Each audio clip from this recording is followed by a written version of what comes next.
네, 누가복음 13장 오늘 함께 나눌 말씀입니다.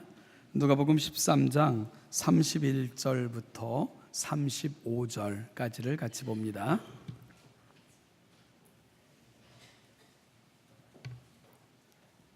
누가복음 13장 31절 말씀부터 35절에 있는 말씀을 교독하겠습니다.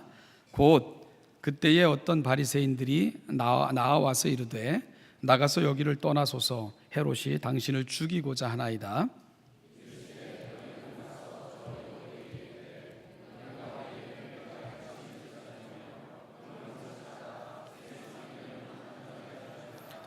그러나 오늘과 내일과 모레는 내가 갈 길을 가야 하리니 선지자가 예루살렘 밖에서는 죽는 법이 없느니라.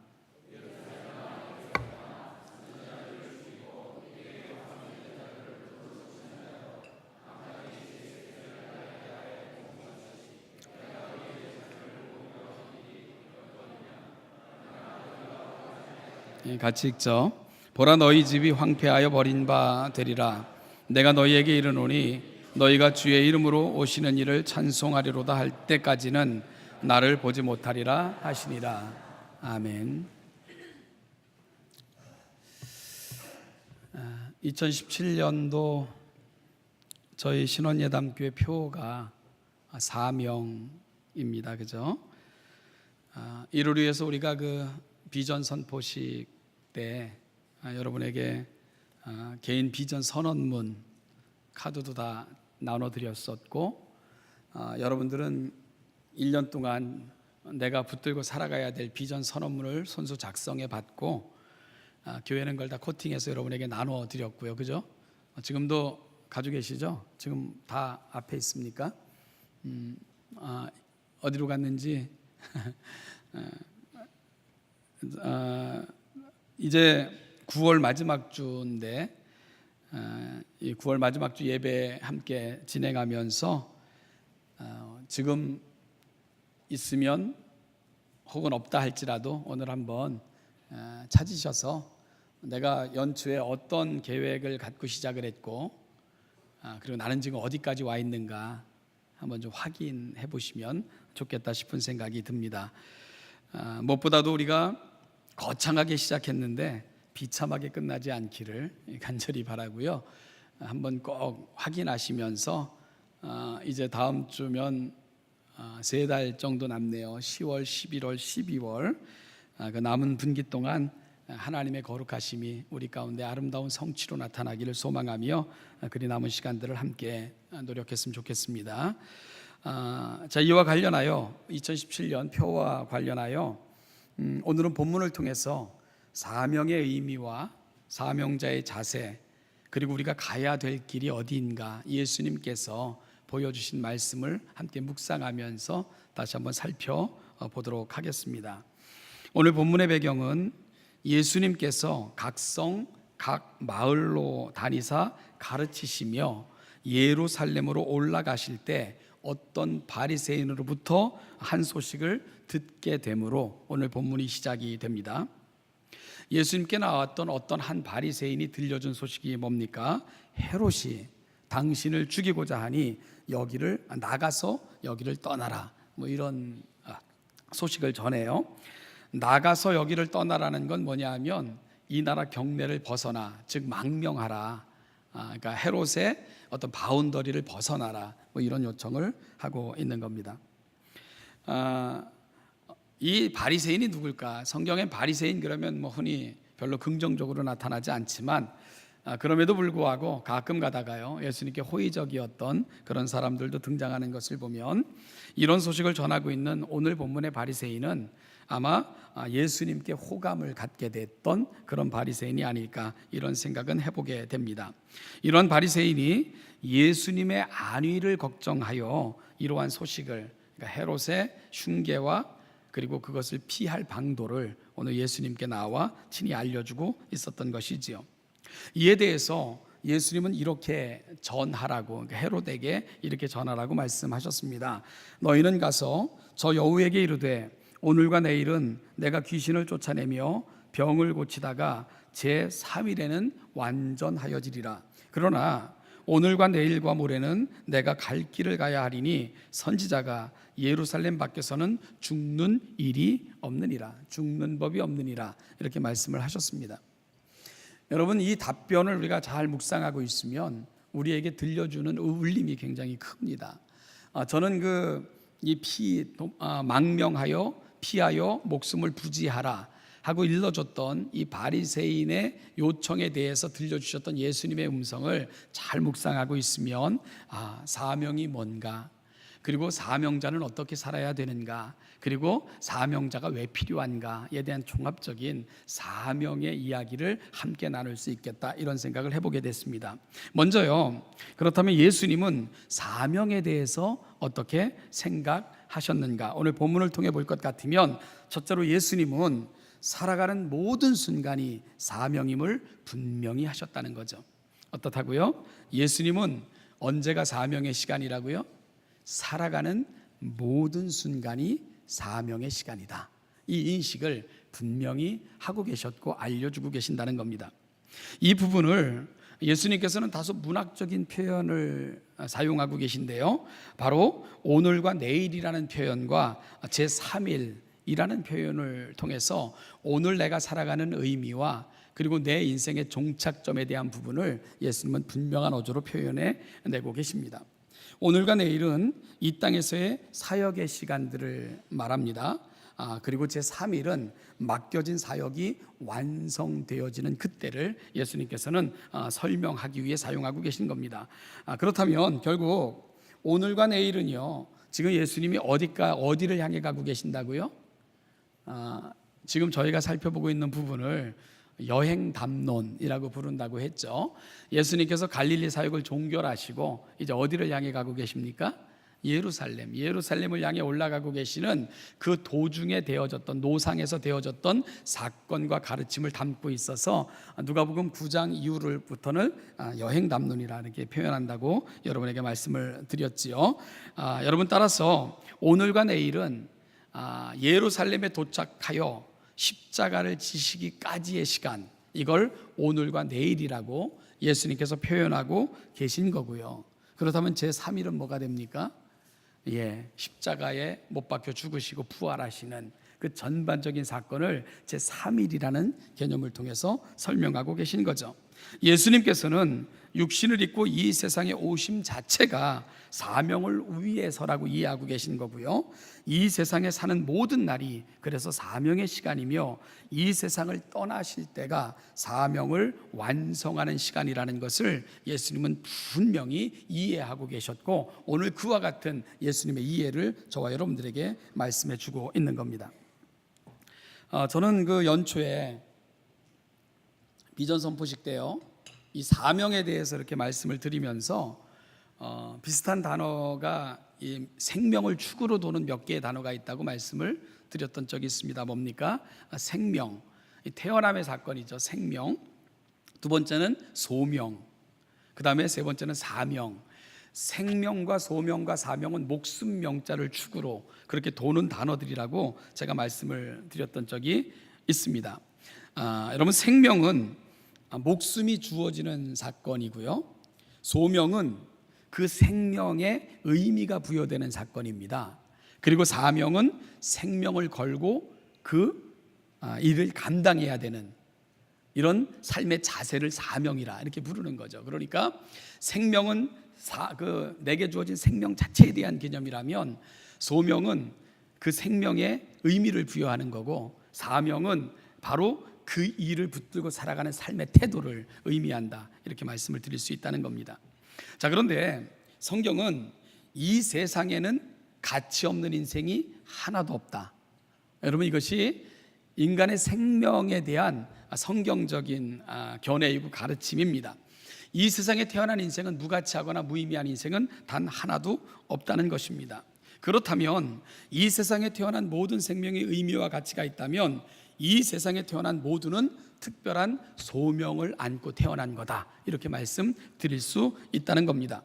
그 소명을 발견하고 이를 위해 사는 삶, 이러한 사람을 우리는 사명자라 또한 그렇게 부르게 되는 겁니다. 그리고 이 세상을 살아가는 의미는 바로 오늘과 내일의 의미가 있는데, 그것은 그 사명을 이루는 시간이며 내가 이 세상을 떠날 때까지는 오늘과 내일이라는 개념 속에서 내게 맡겨진 일들을 감당해야 된다. 예수님의 말씀 속에서 우리 역시 이 고백 속에 함께 나아갈 수 있어야 된다는 겁니다. 사랑하는 여러분, 오늘 이 자리에 여러분들이 앉아 계신다는 거, 이렇게 옆을 둘러보시면 살아있지 않은데 오신 분은 아무도 없죠, 그죠? 다 살아있으니까 이 자리에 와서 앉아 계신 것 아니겠습니까? 성경은 이 세상에 태어남 자체가 소명의 시작이고요, 그리고 이 세상을 마치는 그날이 내가 사명자로서 주어진 삶을 마치는 시간이라는 것을 분명히 말씀하고 있습니다. 따라서 오늘 여러분들이 이 자리에 앉아 있다면 조금은 몸이 불편하고 연세가 좀 많으시고 때론 젊고 그렇다 할지라도 그 모든 것을 떠나 분명한 것 한 가지는 우리의 사명은 여전히 끝나지 않았다. 여전히 우리는 사명자로 살아가는 거다. 우리는 여전히 제3위를 만나기 위해 오늘과 내일을 가고 있는 거다. 이런 고백들이 매일매일을 살아가는, 여전히 내가 살아있다고 고백을 하신다면 그리스도인들이 가져야 될 마땅한 고백이라는 것을 이 시간 다시 한번 확인할 수 있기를 간절히 소망합니다. 여러분, 그렇다면 오늘 예수님의 말씀을 통해 생각해 보고자 하는 것은 그건 도대체 사명이 뭐냐, 도대체 사명이 뭐냐, 이 부분인 거예요. 여러분들은 사명이 뭡니까? 여러분들 살아가는 내 삶의 이유, 나를 나되게 만드는, 그래서 내가 생명을 걸고 이루어 가야 돼. 여러분의 사명이 뭐라고 생각을 하세요?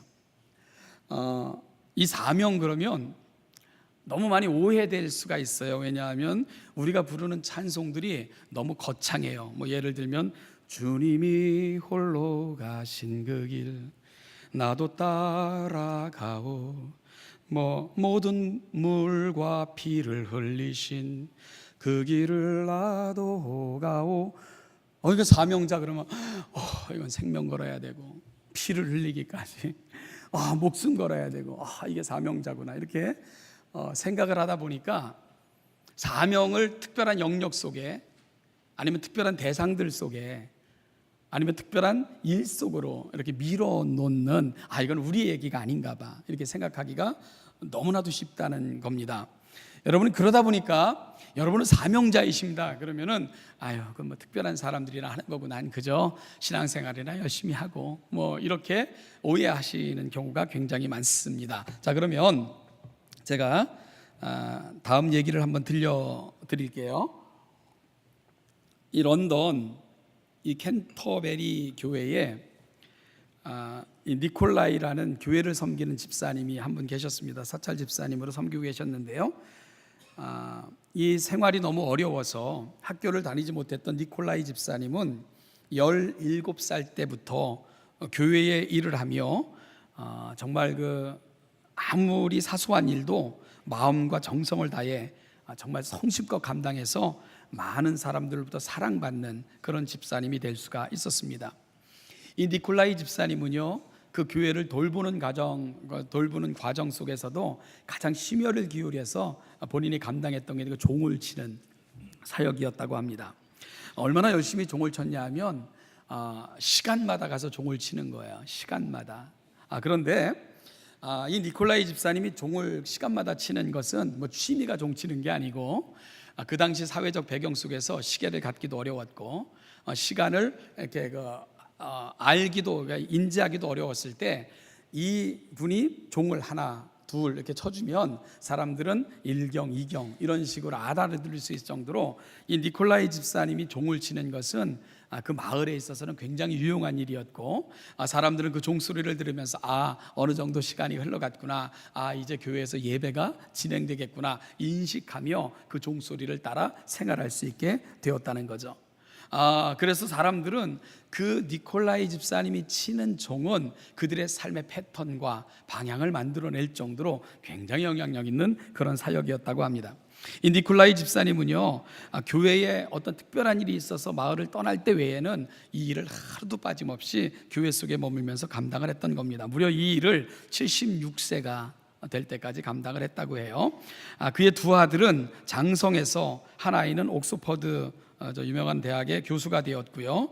그리고 또한 그 다른 아들도 사업을 해서 많은 돈을 벌었고, 아버지가 그 연로함에도 그 교회당 지붕을 올락내락 하면서 종을 치고 이러는 걸 안타깝게 여겨가지고, 아버지 이제 저희가 충분히 보양할 수 있습니다, 이제는 이 일을 그만두시고 편히 사시지요 라고 권면을 한다 할지라도, 이 집사님은 내가 가장 잘할 수 있는 거, 그리고 나로 말미암아 사람들에게 유익을 줄 수 있는 것이라면 그것은 바로 종을 치는 거 아니겠니? 그리고 내가 다른 사람들보다 특별한 것 없지만 이것만큼은 내가 최선을 다해서 한다면 다른 사람들에게 유익을 줄 수 있지 않겠니? 내가 어떤 것을 통해 이런 유익을 줄 수 있겠니? 하면서 거절했다는 겁니다. 그렇게 이 니콜라이 집사님은요, 생애 마지막 순간도 종을 치러 올라가다가 종을 치러 올라가는 그 자리에서 돌아가신 것으로 그렇게 이제 전해져 오고 있고요.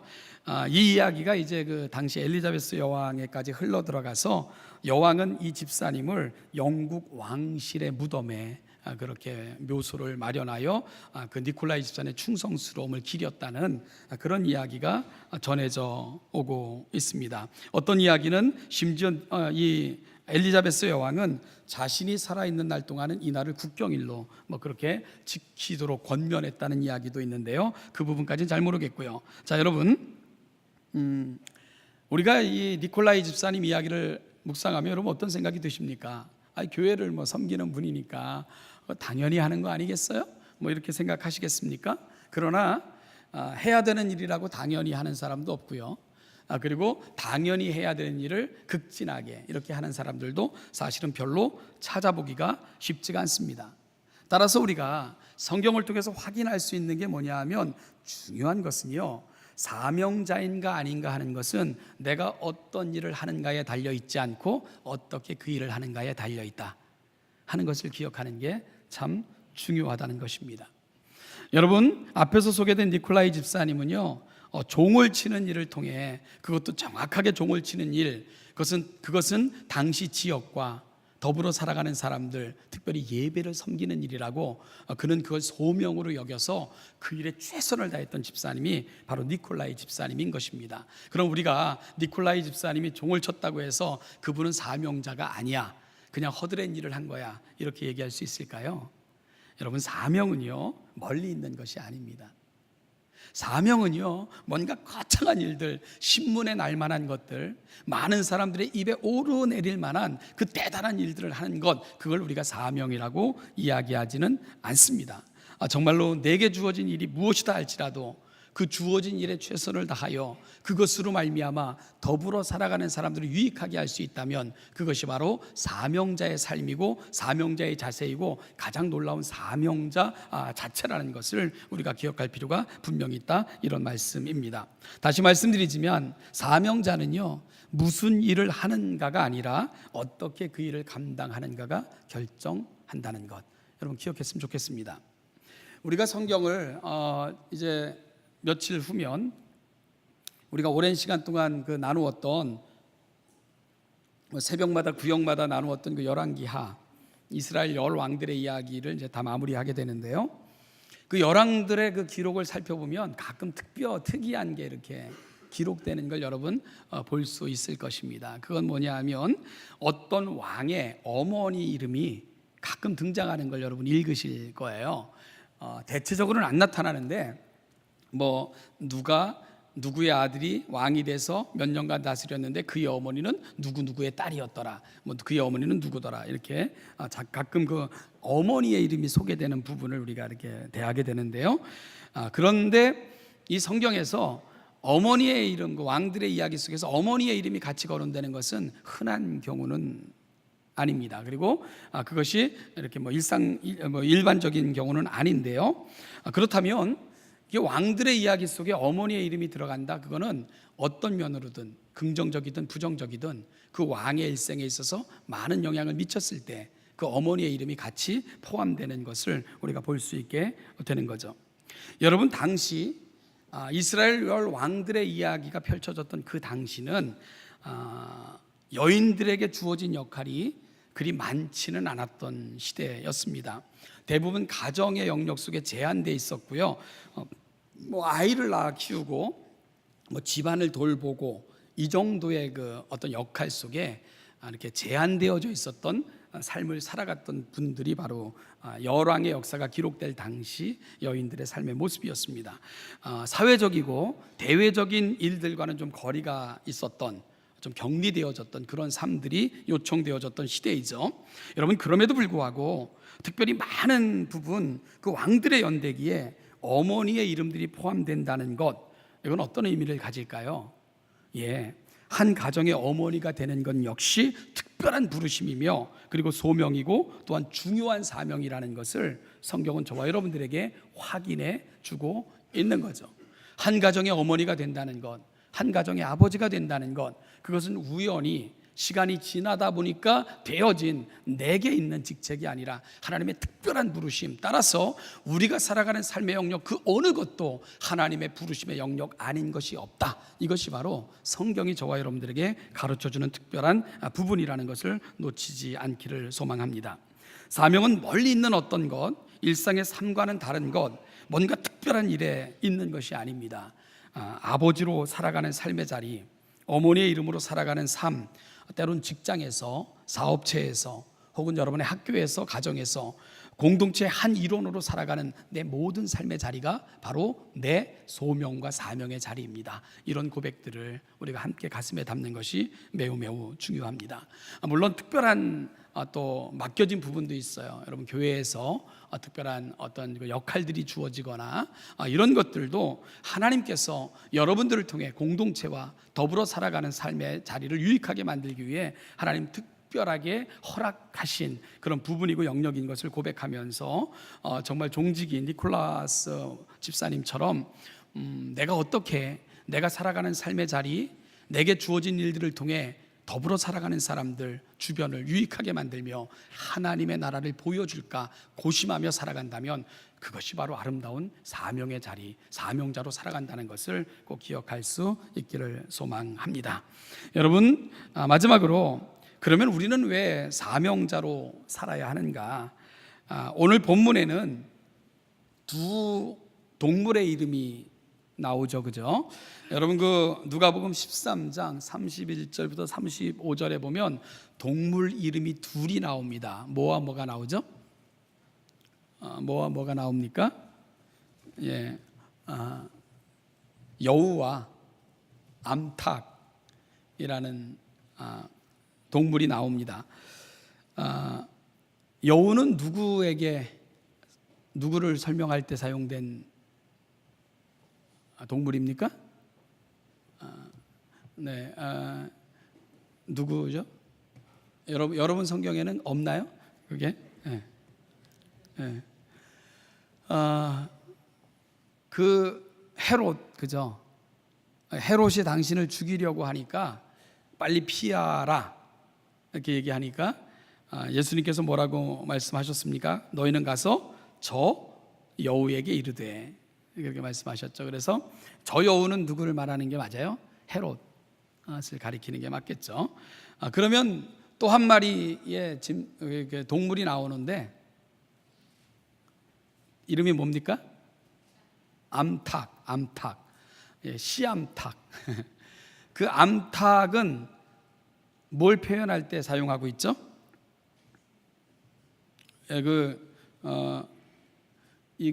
설교는 커뮤니케이션이라는데 너무 저 혼자 떠들다가 내려가니까 여러분들이 기분 나빠하시는 것 같아서요, 제가 이 설교에 함께 참여할 수 있는 기회를 드리고 있는 겁니다.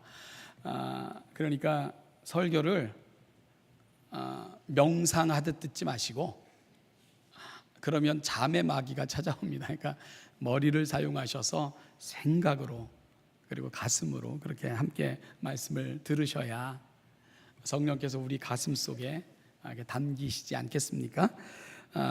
여러분, 암탉은 누구를 표현하고 있는 겁니까?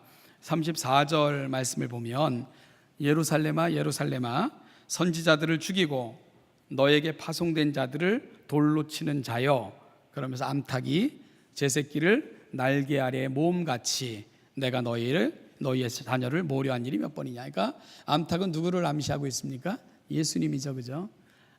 더 크게 성경 전체를 따지고 보면 이 하나님의 그 가슴을 암탉으로 이렇게 비유하고 있는 것을 우리가 확인할 수 있게 됩니다.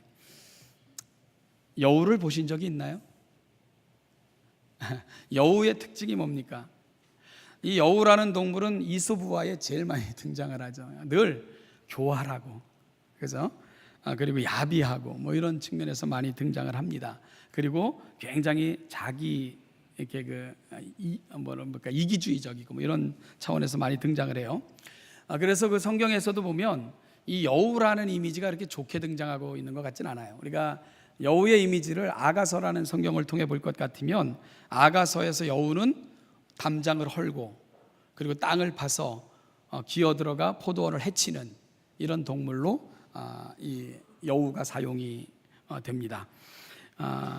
그런데 예수님께서 헤롯, 그 유대 지역의 일정한 부분, 갈릴리 지역을 중심으로 한 그 지역을 분봉왕이 되어, 그러니까 로마로부터 위임되어 통치하고 있었던 그 헤롯 왕을 여우라고 표현하고 있는 것은 주시고자 하는 특별한 의미가 있을 것 같습니다. 반면에 여러분, 암탉이 갖는 의미는 뭐죠? 암탉,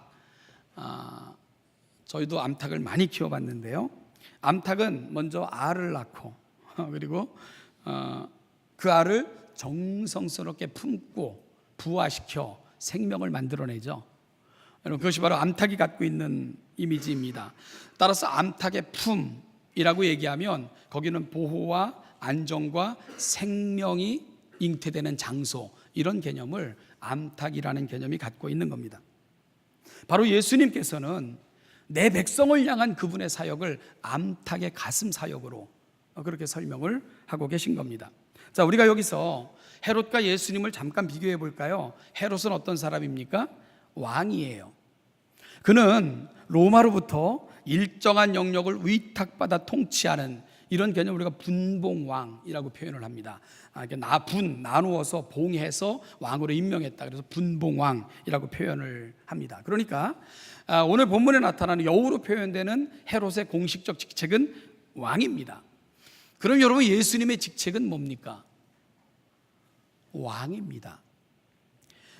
그런데 예수님은 누군가로부터 위임되거나 일정한 영역을 위탁받아 통치하는 왕이 아니라, 그분은 온 우주 만물을 지으신 온 우주 만물의 통치자이시고 만왕의 왕이시고 만주의 주이십니다.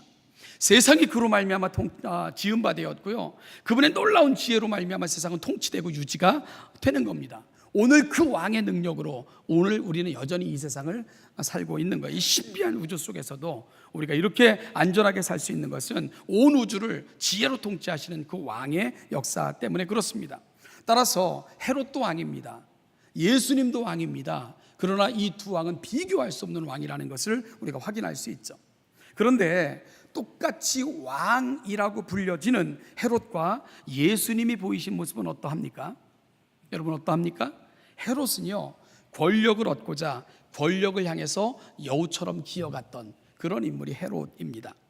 로마라는 권력에 기대어 동족들을 위해 군림하고 로마의 비율을 맞추기 위해 동족들의 피를 빨아 자기도 착복하고 그리고 그것으로 로마인들의 환심을 샀던 사람, 그것이 바로 안타깝게도 그 땅의 왕이라 칭해졌던 헤롯이 보여줬던 모습이라는 사실입니다. 반면에 예수님은 어떠하셨죠? 여러분, 그분은 왕이십니다. 온 우주 만물을 지으신 왕이십니다. 그런데 그 왕이 스스로 왕좌에서 내려오신 것입니다. 왕되심을 포기하신 것입니다.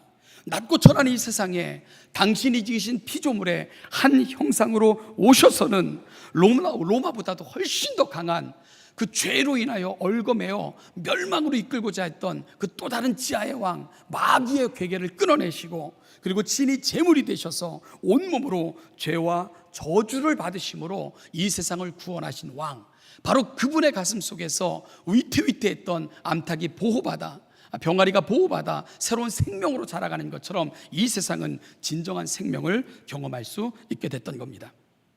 여러분, 어찌 보면 헤롯도 사명자예요. 바로 일정한 지역으로 위임받은 분봉왕이 그에게 주어진 사명의 영역입니다. 예수님도 사명자이십니다. 그런데 그분은 일정한 영역의 왕이 아니라 온 우주의 왕이신 거죠. 그런데 한 잘못된 사명자인 헤롯 왕을 통해서는 백성들은 여우가 담을 헐고 노략질하듯 슬픔과 탄식을 경험할 수밖에 없었지만, 또 다른 왕이신 예수 그리스도를 통해 정말 이 세상은 보호받고 그리고 지킴받고 그 품속에서 새로운 생명으로 태어나는 놀라운 역사를 경험할 수 있게 되었다는 것입니다. 헤롯은 백성들의 형편과 처지, 그리고 마땅히 감당할 그 사명의 자리로부터 자기만을 위한, 자기를 위한 그런 아성을 쌓는 일에 자기에게 주어진 직책과 기회를 사용했지만, 예수님은 비록 십자가가 기다리고 있고 죽음이 기다리고 있다는 얘기를 듣고도 그 예루살렘을 향해 올라가셨습니다. 왜냐하면 내가 죽어 살려야 될 그 생명의 대상들이 바로 예루살렘 그곳에서 예수님을 기다리고 있었기 때문입니다. 여러분, 예수님은 선지자가 예루살렘 밖에서는 죽는 법이 없다, 그곳이 바로 나의 3일이다, 내가 오늘과 내일을 사는 것은 내 사명을 완성하기 위함인데, 그 내 사명의 완성의 자리는 바로 십자가와 부활, 하나님께서 내게 맡겨주신 그 사명을 통해 이 세상을 품어 생명을 주는 것, 그게 내가 온 이유다. 예수님은 끝까지 말씀하시면서 마지막 순간까지 사명자의 길을 걸어가셨던 것입니다. 여러분, 이것이 세상에 진정한 사명자가 필요한 이유입니다. 진정한 사명자가 많아져야 이 세상이 삽니다. 그러나 우리에게 주어진 많은 것들을 내 기회로, 나를 위한 기회로, 나를 부욕해 하고 나를 높이려는 기회로 그리 삼는 사람들이 많다면 세상은 흉폭해지고, 세상은 참으로 많은 것 속에서 아픔을 경험할 수밖에 없고, 세상은 그렇게 피폐해질 수밖에 없다는 것을 우리는 두 왕의 이야기를 통해서, 오늘 본문을 통해 확인할 수 있게 되는 겁니다. 사랑하는 신원재단교회 성도 여러분, 설교 초에 말씀드린 것처럼 9월하고도 벌써 마지막 주입니다. 올 한 해 우리가 또 구호만 요란하게 그렇게 또 살고 있는 건 아닌가 돌아보면서 미국 한 신문에 이런 장례 기사가 실렸습니다. 오늘 친절했던 한 수리공의 장례식이 있었습니다. 이 장례 기사의 일부분입니다. 세상을 움직이고 뒤흔든 유명인사가 아닙니다. 평생 한결같이 성실함으로 행복하게 살아온 79세 가전제품 수리공이었습니다. 하지만 그가 일했던 회사의 사장은 그를 이렇게 회고했습니다. 그가 하던 일의 절반은 사람들 집에서 망가진 전자제품을 고치는 것이었고, 나머지 절반은 어려움 당한 이들의 삶을 고치는 것이었습니다. 그래서 삶에 어려움이 있는 많은 이들은 가전제품이 망가졌다는 핑계로 언제나 그 사람을 보내달라고 요청했습니다. 그는 매우 밝고 매우 친절하며 언제나 사람들의 도움이 되는 말을 했던 사람이었습니다. 여러분, 사장이 자기 밑에 일하다가 떠난 그 사원을 그리워하며 썼던 글을 한 신문이 일부를 전하고 있는 겁니다. 무슨 직업을 가졌느냐, 그거보다 더 중요한 것이 있습니다. 오늘 나는 내게 주어진 모든 기회가 하나님 맡겨주신 생명조차도 사명인 줄 알고 나는 하나님의 마음에 합하게 그 사명을 감당하며 살고 있는가, 이게 너무너무 중요하다는 사실이죠. 사랑하는 신원재단교회 성도 여러분, 저와 여러분들은 오늘과 내일은 우리에게 맡겨진 우리 삶의 길을 걸어가야 됩니다. 그런데 중요한 것은 그 길을 영원히 걸을 수는 없다는 것입니다. 제3일에는 우리도 우리를 이 땅에 내신 우리 하나님 아버지를 배워야 됩니다. 오늘과 내일 내가 걸어갔던 삶의 길들이 내 아버지 배울 때 내 삶에 대한 종합적 이해와 하나님을 향한 놀라운 평가가 그 자리에서 이루어지게 될 것입니다. 오늘 아직도 우리는 오늘과 내일이라는 시간을 걸어가고 있습니다. 여러분, 어떻게 걸어가고 있나요? 우리를 소금이라 빛이라 부르셔서 세상으로 파송하셨습니다.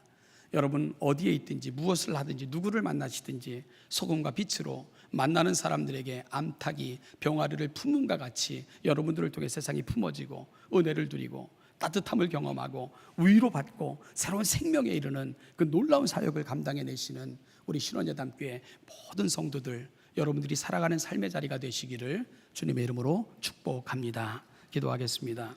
하나님 아버지, 은혜와 사랑을 감사합니다. 오늘 이 아침 이 자리로 불러주신 아버지, 오늘과 내일이라는 시간이 여전히 우리 가운데 허락받아 우리가 또 걸어가게 됩니다. 아버지 하나님, 두리번거리지 아니하며 내가 붙들고 살아가야 될 의미와 목적을 놓치지 아니하고 나를 나되게 하셔서 여기까지 이르게 하셨고 때가 되면 부르실 그 하나님 앞에서 하나님을 즐겁고 영화롭게 하는 자로 살아가기를 다짐하며 또 다짐할 수 있는 우리 신원예담교회 모든 성도들 되게 하여 주시옵소서. 이 한 주간도 살아가는 모든 삶의 자리마다 하늘의 은총이 이들의 삶의 자리에 넘쳐나게 하여 주시고, 하나님 아버지, 우리가 이 세상을 떠날 때 오늘과 내일의 평가가 정말 유익하게 했고 많은 사람들에게 기쁨이 됐고 많은 사람을 품었고 많은 사람들에게 생명을 전해줬던 아름다운 발걸음이고, 그리하다가 제3일에 하나님 앞에 섰다는 아름다운 평가가 우리 가운데 내려질 수 있는 귀한 신원예담교회 성도들 다 될 수 있도록 은혜 위에 은혜를 더하여 주시옵소서. 감사드리며 예수님의 이름으로 기도하옵나이다. 아멘. 찬송